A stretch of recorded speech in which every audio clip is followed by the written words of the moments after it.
All right, so we have been working on information books, and many of us have attempted to add in some different text features, like maybe some bold print, some images, charts, or a glossary. Those are all great ideas. I'm going to kind of show you today. I'm going to teach you that text features are more than just pictures that go with the words on the page. Text features need to be used to teach additional information or convey information more quickly in a better format than in words. So what I want to do is first start down here and show you how to find some images. So right here under resources, I was thinking I could use an image on this page just because it looks kind of boring. And I was reading here and I found there are no wrong resources in terms of making videos for your class. Some of the best are Screencast-O-Matic and Explain Everything. You can also set up a tripod and record yourself with sliding whiteboards. The key is picking a recording option that fits your style, resources already available in time. Explain Everything provides a fast workflow while recording yourself. Um, I'm going to, instead of saying while again, I'm saying, and sliding whiteboards creates a more personal video. Notice how I just edited my writing while doing something totally different. Screencast-O-Matic is a great place to record screencasts that record your compute. Is a great place to create screencasts instead of using the word record twice in the same sentence. That record your computer screen, webcam, and microphone. That's what I'm making currently is a screencast using Screencast-O-Matic. So what I want to do is I want to put in an image here of what like a screencast looks like to give somebody a better idea, like your reader has no clue. So I'm going to show you a resource I've put up on my website. It is called Photos for Class, and the reason why this is a great resource is because it filters out vastly inappropriate things, and it also the most important things that it does is that it gives you images that it'll cite your source for you when you find it. So I'm going to show you how to get it from here to into your document. So when I'm coming here, maybe I'm going to search for so let's see, I was talking about like recording, right? So I could search for like a tripod and see if that comes up and see what comes up there. And then, I'll see these pictures. I'm not going to go with a tripod, but I just want to show you. You can search for things, it'll come up. It appears that nothing is coming up for tripod. Okay. Or at least nothing's up there right now. So let's search for Screencast-O-Matic. See if there's a copyright image of that actual software that you want to use. When I do it, it looks like there's nothing. It has all these pages, but nothing's coming up. So again, we're going to just search for the word screencast.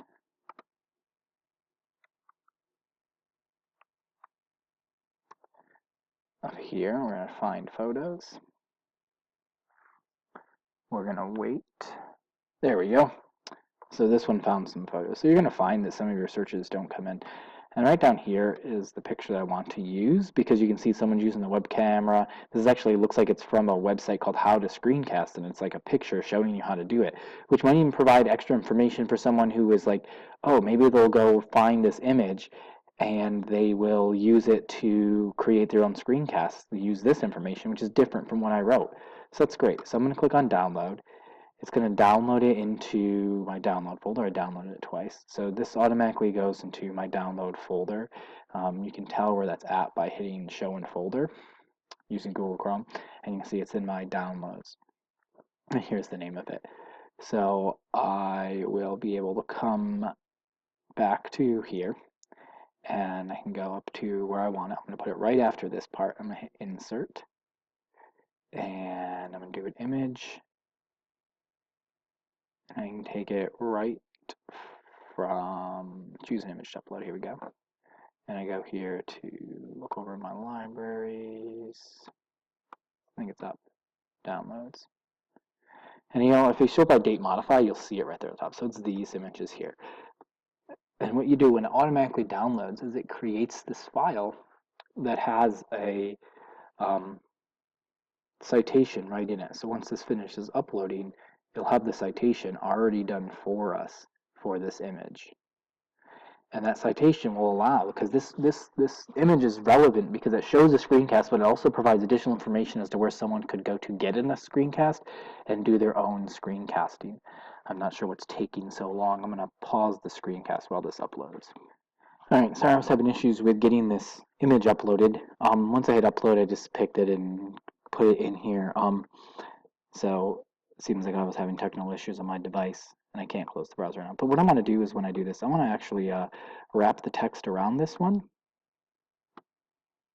And I want to put it to the right. I think if I just hold it over here. Yeah, there we go. So like basically now I have this whole paragraph here and I'm going to put the image down a little bit smaller. And so you can see that this paragraph is right here. Here's it over here on this image. And it says, learn how to screencast by, and it tells you Cambodia4Kids.org, 2007. Here's the web address you can go to for this. It's 2007, seems pretty old, so this may be a bit outdated. But this is just another resource that the reader could use. So again, I've done that. The other things where I might want to go, and just for the sake of time, I'm not going to show you the whole process, but like right here I said further define 2 and 3 column notes in Avid. So like 2 or 3 column notes, I'm going to actually boldface those, and then also Avid, I would boldface that. I probably have to conduct some further research to get the best definitions for these in terms of that, but I could also put them in my own words. And then what I would do is at the end, I want to make sure I'm after this picture. Let's see if this works. I'm going to insert a page break. Perfect. Glossary. And then I could have Avid, and then, oops, actually, because it's, I'm going to do it as, type it out, 2 column notes, 3 column notes. So then here I could actually put in definitions or just further descriptions to help my reader understand what those things are that I thought might have been a little bit confusing here. So I can resolve this because I'm going to further define them in my glossary. And you can see those pieces there. And then Avid, I'm like, oh man, I need to research that. And I'll show you that in the next video. Again, this one is how to use text features to enhance your comprehension. You're not just putting in text features to look cool. You want them to aid in the comprehension of your reader and make your writing stand out and just be more engaging to your reader.